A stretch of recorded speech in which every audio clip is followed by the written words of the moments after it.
calling all musicians, bands, songwriters, and music producers. If you need somebody to review a contract, draft up an agreement, or just have your back in a negotiation, contact me, music attorney Randy Ojeda.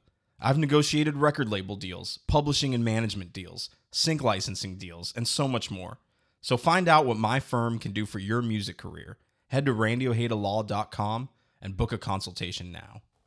Welcome to Cigar City Radio. I'm your host, Randy Ojeda, and making the magic happen, a man who needs no introduction, but is getting one anyways, Mr. Jason R. Solanas. You know, after those two intros, you have a look of worry on your face for the thing that I could say next, or what thing I would say next. Yeah, you're a lot better this week, I gotta say. Am I? Yeah. Yeah, good. I'll keep it mild. So I'm feeling better. That's better than last week, right? Yeah, good job, Jason. Thanks, I appreciate it. Our guest on this episode is Nashville art pop songstress Bizzy. Combining the vulnerability learned from Taylor Swift, the authenticity of Julia Michaels, and the production sound of Rainbow Kitten Surprise, Bizzy creates a space for listeners to get to know her in an intimate way.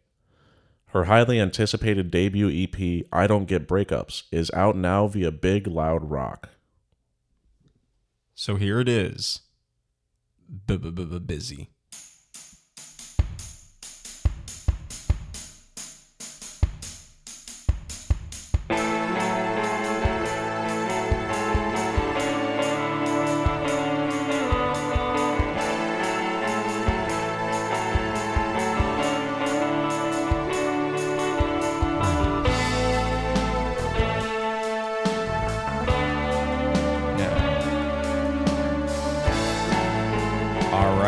We are here with the one, the only, Bizzy. How you doing? Hey yo, how's it going? It's going good, going good. So you're based in Nashville, right? Yep, based in Nashville. Originally from DC. Originally from DC. So what brought you over to Nashville? It was music, really. I went to college at Belmont and just stayed for music. Oh wow. Did Yeah. you go to school for music? Yeah, I went originally undecided, and then I did music business and realized I couldn't do the accounting that came with music business, and I just switched over to creative industry studies.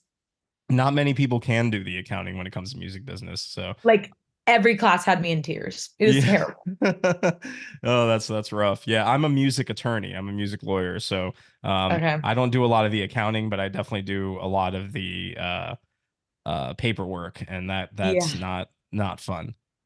That takes a certain mind that I don't have. Yeah. Well, luckily I guess I have that kind of mind, but you have an incredible mind for songwriting and lyricism and writing music that I wish I had. So thanks. So when did you first start writing music? Obviously it was before you went to Belmont, right?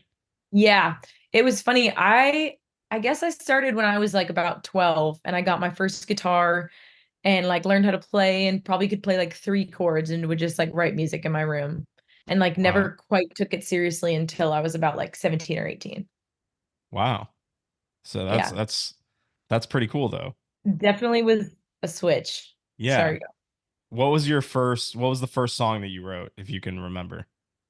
Oh, it's called Angels Cry, and good Lord, no one's ever going to hear that song. It was the worst song ever. I remember playing it for my mom, and she started tearing up, and I was like, oh, I'm literally so good. Yeah, but I'm sure you've gotten a lot better since then, right? So yeah, well, we would hope so, for sure. Yeah, one would hope. Yeah. The first single I believe that you put out, or the first one that kind of got notoriety, was Anybody, right? Yeah. And it's actually like my first song and the first one that did well, which is great. Yeah, I mean, you're batting 1,000 there. That's incredible. Yeah. So what was that like? So you wrote the song, and then did you release it kind of everywhere first on Spotify and all that, or did you just put it out on TikTok, or like how did you do it? Yeah, so I wrote this song probably like a year and a half before I actually released it. And it took me so long to like get the courage to be like, okay, I'm going to put the song out. Like, I'm going to do it and just put myself out there and see what happens. So I recorded it, and probably like 2 months before I released it, I like teased it on TikTok. And honestly, like Didn't know anything really about TikTok. All my friends had it who are artists. And I was like, how do you guys promote? And they were like, TikTok, just do that. And I was like, okay. Mm. So I like recorded the video and put it out. And it was literally my first video that I posted on TikTok. And it was so funny because it got cut off like halfway through and I was late for work. So I was like, oh, Oh whatever, I'll post no. it. And so I posted it, and halfway through work, my phone starts blowing up. And it's my sister's group chat. And they were like, check TikTok now. And it was like blowing up, which was so awesome and so like surreal. And so I just continued to post on TikTok for like a month and a half and then released the song. I guess it's like coming up on 2 years ago, which is crazy. Wow. Um, yeah. So it was like an instant TikTok hit. Yeah, which is so wild. Yeah. TikTok is so random and It choosy. is. It is. And you see like all these, big labels and major labels and stuff trying to manufacture a TikTok hit, but Totally. it seems like you can't do that. Like it's Yeah. just you never know what's gonna work and what's not gonna work, and things just sort of happen on the platform, you know. Totally. It's so interesting seeing like me and my friends go through it and just be like, oh, this is gonna kill on TikTok. And then it does like nothing. And then the songs that you're like, oh, like I'll just post this and see what happens. It's like this blow up, which is so weird. So Yeah. you really never know. Wow.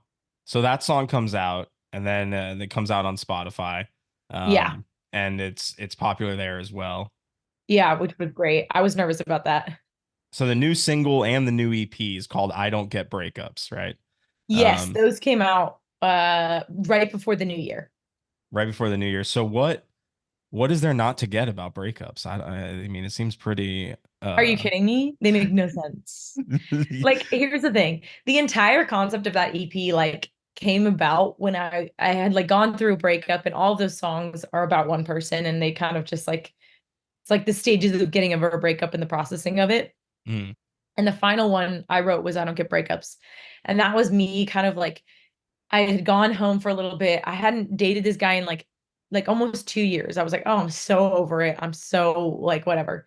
I went home and just kept like getting reminded of like different things and different like I don't know things about him and our relationship. And I was like, why do I still care? Like I actually like don't like this person still.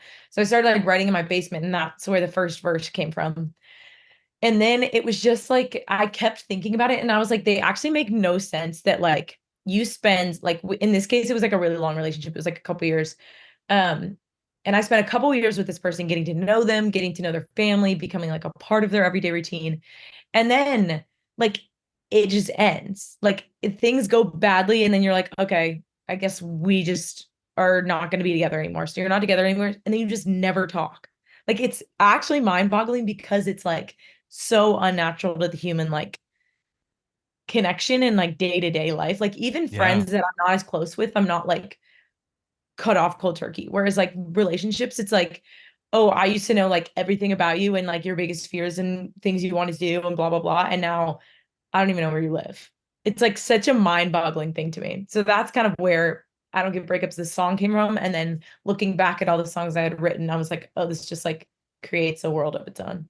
Yeah, it kind of it tells the story of the breakup. Yeah. Yeah.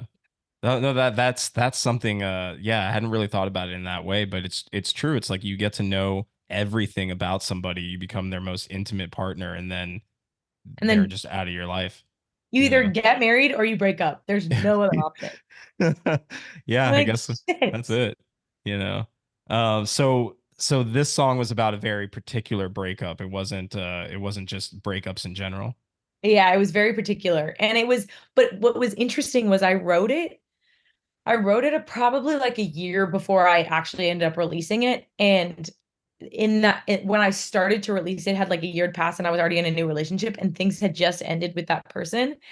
And I was listening back to I Don't Get Breakups, who I'd written about another person. And I was like, this song relates to every single one of my breakups because it's just the Yeah. generic of like, I knew you so well. And now I don't know you at all. And it doesn't make any sense. Yeah. So So I take it you're not friends with any of your exes. I am not. I'm not like, there's only one that I'm on bad terms with, but the other ones Uh, I'm just like, I don't think it's like, I don't know how to be friends with an ex that like I yeah. actually loved. Like I could be friends with someone that like I went on a couple dates with. Sure. Yeah. But it's hard to go from, being in love to just being exes, you know? Totally. It's so Yeah. crazy. I don't know. Could you be friends with an ex? I have um I have a couple exes that I'm friends with, but they weren't people that I was like in love with, you know. See, that's So where I think the yeah. difference is. Like, if you're like, okay, like we went on a couple dates, it wasn't love, but it was fun, like, then I get it. Yeah. Yeah. I mean, I'm married now, so thankfully I haven't had a breakup in almost 10 years. So And bless that. yeah. So I'm happy about that. But yeah, I couldn't imagine dating right now in general. Like I like just the whole world of dating and the apps and everything. It's just it's overwhelming for me to think about. So It's I can't crazy. imagine living in that world, you know. Yeah, it's definitely wild. I think it's not as wild for me because like I don't know anything different, but from like my parents' stories that like how they would ask each other on dates and like it was so like so much more in person and so much Yeah. like more genuine than I think it is nowadays. Like I get nostalgic for that, even though I didn't know it. Yeah. Yeah, like my wife and I, we met at a party for that a mutual friend had, and it was like we met in person, and then Yeah, we talked for a while, and then we went on dates, and then it right. blossomed from there. But I can't imagine like the meeting on Tinder or something, and then I know. going And the from thing there. is, like, some people actually have great success stories. Like, one of my friends just got Sure, married, met on Hinge, and I'm like, amazing. But that's it's great. just so different than I guess it used to be, which is Yeah. wild. Yeah, it is. I can't imagine like, the stories that you tell your kids in the future about like, oh yeah, I met my wife on Hinge, or On Hinge. we met on this app, and yeah, And that's literally it. Like the least romantic story ever. yeah. Yeah, there's Like, shit. so so how do you write a song about that? Like how do you put that into lyrics, The Hinge? or just that meeting like that, you know? Yeah, I don't know. I haven't met someone I actually really liked on Hinge, so Mm, I haven't gotten to the point of writing a song about them. yeah. But yeah, but I do love like that's one of the things I like about your music and your lyrics is that it is very personal, you know. Totally. And you're writing from your own experience. So I know that I had read that you used to write for other people as well. Um Yeah. did so was it hard to kind of merge that like the personalness of your lyrics, or were you able to get into a different headspace for writing for others? Like how did that work?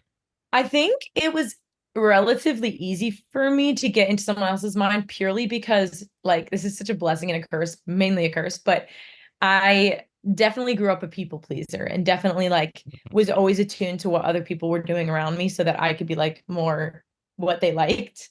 And like obviously since then I've grown to be like, okay, that's not what I want to be. I want to be who I am, whatever. But in that mindset of being a people pleaser, you're really good at attuning to other people's feelings and emotions. And in that sense, I was able to like lock into other people's like artistry and be like, oh, this is exactly how they're feeling. I can put myself in their own shoes and then write from that angle. Oh So wow. that's like the one blessing I would say from people pleasing I got.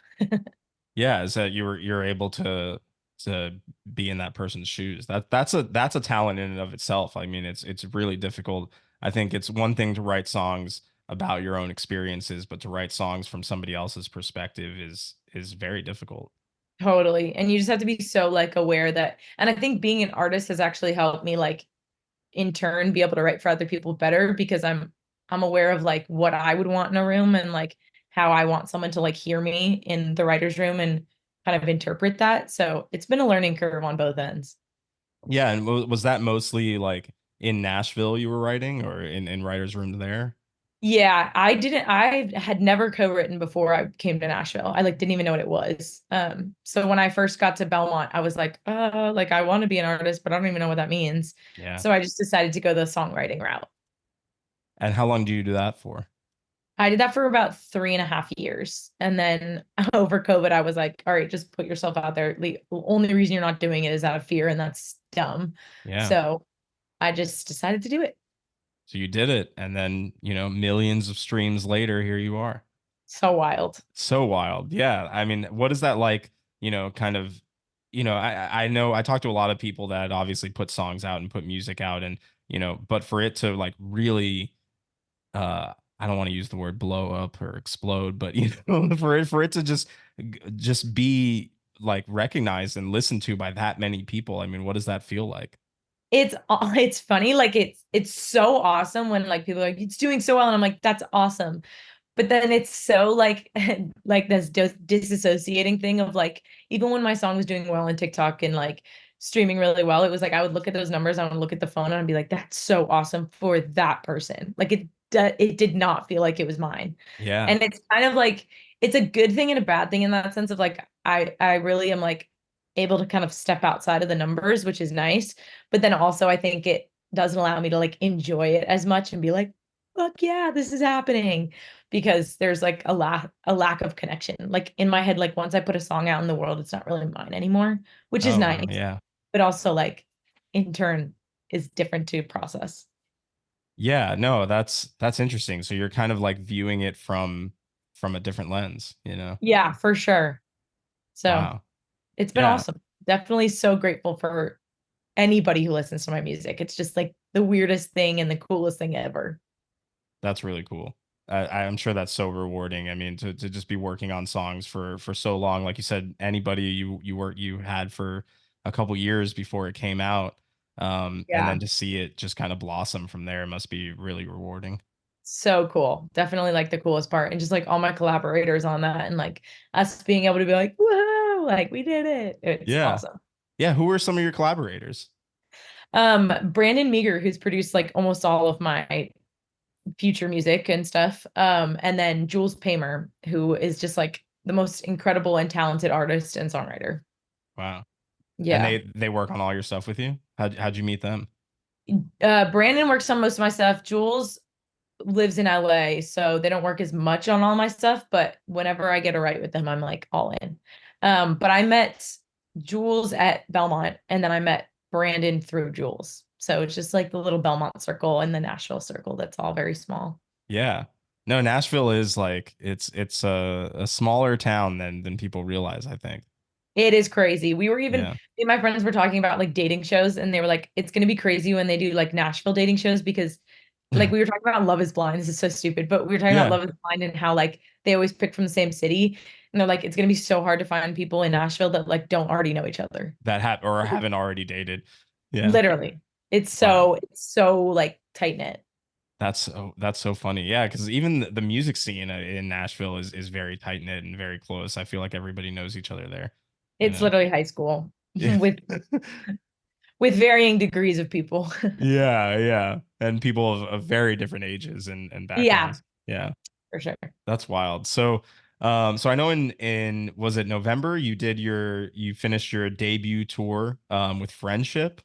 Yes, that was so much fun. It was like literally just such an awesome memory to have. I'm so grateful to those guys. Yeah, what was that like? It was your first tour, right? So, Yeah, yeah, it was like I was a kid in a candy shop the entire time. I was just like, yes. And like I had probably only played about 4 shows before I went on tour. oh So wow. I was just like really new to it all. It was so fun to be able to like go to different cities and like get like I don't know, each city had such different vibes and like different music or like different songs of mine that they loved and knew like the words by heart or like I don't know. It was so awesome to like meet people in person and like hear their stories of like how they connected to my music and like or people that had no idea who I was and was like, "Oh, I'm a fan now because I saw you tonight." So it was just like a cool surreal kind of moment. Yeah, no, again, that's another one of those things where that probably bridges the gap between looking at the phone and seeing the numbers and then actually seeing people. That is yes, that's like the tangible like, "Oh, people show up." Like it's crazy. Yeah, very cool. It Very was cool. was really, really awesome. Definitely want to go back on tour soon. Yeah, do you have any plans to do so anytime soon? Right now, I'm kind of grinding on putting out new music, but hopefully Great. we'll get a tour in the book soon. Cool. Yeah. Cool. So one of my favorite songs, I think is a lot of people's favorite songs from the new EP is Just Yet. Ah, And you got two versions of it on this EP, right? But yeah. the Just Yet, you know, it's Original. the original, the OG, it's like it gives me like a Taylor Swift vibe. I don't know if that's cliche, but it's No, like, I love that. yeah, it's like it's just so um there's so many emotions and I can really feel what you're feeling when you're talking about like, walking into a bar on the other side of town or whatever that Totally. reminds you of your ex or whatever. So, um, I mean, tell me a little bit more about that song and what that song means to you. That one means a lot to me. I wrote that one alone, and it was like such an emotional time and such like a kind of a hard time to go through. Another one written in my parents' basement when I went home. Yeah. And it was just like it was actually before I wrote that song before I wrote anybody, which is kind of crazy. Wow. Um, and I wrote it like before I was even thinking about being an artist, just kind of like in a need to get my feelings out and like what I was feeling and what I was thinking. Um, and it was like in a time where I just like was so knew that this guy I was dating was wrong and not the guy for me, but like could not like give it up and could not get over it yet. And it just was like I was at home on Christmas break, and it was like I was doing everything I could to see this person. Like even though we were broken up, even though we like should not be together, I was like, oh my God, like what if we go to this like bar on that side of town that like I know he goes to all the time. Like Uh-huh. it was just like all these things, and like every line in that song is true to a T. Um and so I wrote that one, and it's always meant a lot to me. And then to be able to like release it as an artist, as like something I had dreamed of like while sitting in my basement writing it, is so cool. And to have people like actually listen to it is wild. And then do like the second version, it was so cool. Yeah, very cool. No, that's Yeah. such a great song. I love it. Thank Um, you. so have any of your exes reached out? Have they been like, "Yo, you wrote this song about me"? Has anybody said anything? Yeah, they have. Some good, some bad. Some Yeah, are like yeah, really sweet and like, oh my God, I love this song because like it was a sweet song that I wrote about them. right. And then the other ones where I'm like bashing them a little bit haven't gotten the best reactions, but it's whatever. I get the last word and I don't really care. Yeah, I mean, you're the songwriter, so Right. if they It's don't like like it, I'm let them not write gonna their own write mean song. songs if you don't do mean things. So That's a good way of putting it. Yeah, so very it's cool. really on them. Yeah, it's their problem. It's not your problem. Yeah. Exactly. I'm just telling the truth. Yeah. Yeah, that's it. You're just telling Yeah. the truth. Just telling it like it is. Hey, call it like I see it. So, you said you were working on new music. Can you tell us a little bit about that? Yes. So I have a new song coming out, which I'm so excited about. That one was also produced by Brandon Meeker. Cool. Um, and it's kind of similar in the sense to I mean, to Just Yet, in the sense of like kind of that emotional bass and like anthemic chorus feeling. I would say I would pair those together. Mm. Um, and it's actually like the first song I've released that's not about a relationship, which is big for me. Oh, So wow. What's yeah, it what's it about? yeah, this one was about like kind of actually like the beginning of like my music career, and it was like everything was going so well and it was so awesome, but it was also like terrifying because it felt like I was getting all these things that I've always wanted, and it almost felt like I was holding up like everything on my own, even though I had no control. I have no control over anything, nobody does. But Mm. like it just felt like it was all in my hands. And if I made one wrong move or did one wrong thing, it would just crumble. And it just felt like this impossible, like scary weight to carry all the time. So that's kind of like me, like a kind of like a cry out into the abyss of people that are around me, being like, hey, if this goes to shit and I don't do anything with my life, are you gonna still love me? And so that's kind of like the basis of the song. Wow, that's heavy. That's Yeah, yeah, no, I mean, obviously, like, I work with a lot of artists, and I know how difficult it can be to navigate the industry, but totally. particularly for a solo artist like yourself, someone that, Yeah. it really is like the weight of everything is in your hands, and it's up to you at the end of the day. So you're feeling that, Right. huh? Yeah, definitely at the time. I feel like a lot better now, but Okay, at the good. time it was just like, whoo, I was having breakdown after breakdown, but it was like it was good to walk through.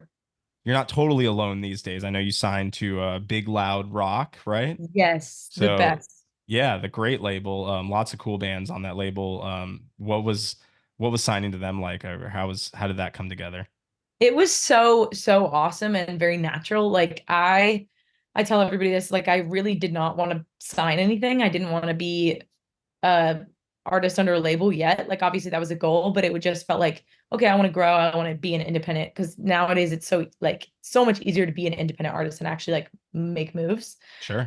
So that was kind of like my thought process going into like any label meeting, which was awesome to have. Like because of the TikTok and the streaming success, it was like really awesome to have like label meetings and people reaching out. But I kind of went into them being like, I don't think I'm gonna sign anything, but would love to like meet everybody and see how that goes. And then Big Loud came in the picture probably when Just Yet came out. Mm. And they were just like, hey, we love your stuff. We're interested where you're at, like all that kind of stuff. And we had like a first meeting and I kind of said that my spiel of like not really looking to sign, but would love to hang with you guys. And they just kind of like kept showing up. Like it was like we had the first meeting and I was like, I love all those people. I love their vibes. So that's awesome. Keep that in the back of my mind. And then we continued to like meet and I would have shows and they would show up at every single show and just like kept being there even when like other labels had dropped off or like streaming wasn't doing as well on certain songs and people had dropped off and like it was just impressive and really telling to be like, oh, they actually care about the music and like me as an artist in the long term rather than like the TikTok moment or the viral whatever. Yeah. So that was like a huge thing for me to see. And then like eventually we just kept having conversations and I was like, you guys just like get it. Like I can run with my creative idea and they just like truly want to uplift that and make it like better. So that was That's like everything I wanted to hear ever. that's really great to hear just because a lot of times labels really don't get it, and they kind Totally. of try to fit an artist into a box, but allowing you to kind of spread your creative wings and provide you the resources that you need to put the music out the way you want is ideal. Like that's what you want Yeah, from a it was label. like a dream label. That's literally why otherwise I would not have signed it, but it was they're just the best. Like that's it. Yeah, and it sounds like they're genuine fans of your music. Which is so awesome because like in my head like no matter what, even if someone's successful, like if I don't like the music, I'm not going to want to do anything with it. Like it's just been nice to be like, "Hey, I wrote this song." And they're like, "This is sick or this is not sick." And like it's just honest and it's real and I would appreciate that so much more than someone being like, "Yes, this is going to make us money." Right, right. Yeah. No, I mean, have they been telling you that songs are not sick? Like, what's up with that? No. No, but they'll give me like honest feedback, which I Yeah, so appreciate in the sense of like, hey, this could be better, or I know this isn't probably like your best work or something. And like they're the most uplifting, awesome people, but I don't want people who are going to just tell me like it's great even when it sucks. yeah, You yeah, know, yeah. You want a team that's gonna push you forward. totally. Yeah. Very cool. Well, it's great that you have that now. I think, yes, it is easier these days to be an independent artist, but there is still something about having a team, having a label, having those Yes, resources behind you that can be really important. for sure, Yeah. for sure. Yeah. Yeah, they're awesome. So the new song, what was the new song called? I forgot. It's I don't called think you When It said it. Ends. When It Ends. Yes. Okay. So When It Ends comes out after this airs. So it'll have already come out by then. So it's But out. it's Stream out. it. Yeah. So if you're listening to this, go stream When It Ends. Yes. When It Ends, which I'm looking forward to hearing. The first song that's not about a relationship. That's big. It's a big feat. Yeah. Yeah, no, it is. So what's on the horizon beyond that? Lots and lots of new music, which I'm so excited to share. I feel like I've been in like a production songwriting hole for like the past couple months, and I'm so excited to like come out of it and share new music and kind of reconnect with the fans. Yeah. Or so are you looking to release like an album or another EP, or what's the plan? I can't quite tell you that, but I can just say Uh lots of new music. okay, okay. Yeah, you can't reveal the can't Can't reveal quite the give it tea. all away. Can't give me the tea quite yet. I Right, right, understand. right. Yeah, yeah, that's fair. That's fair. Yeah. And then He's still boiling. yeah, okay, it's still going, still in the pod. That's fair.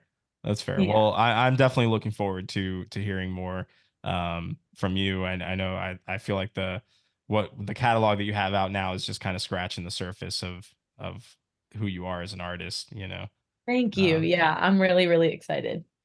very cool. Very cool. So yeah, we're pretty much at our time. So anything you wanted to add or anything you wanted to tell our listeners? I don't think so. Just stream when it ends. Yeah, cool. So if somebody wants to find you online, where can they find you? You know, throw out the socials. All the platforms. It's Sorry I'm Busy, SRRYIMBIZZY. On TikTok, Instagram, Twitter, everything you can think of. And then on Spotify, Apple Music, it's just Bizzy, BIZZY, all caps. All caps. Yeah. Don't forget the all caps.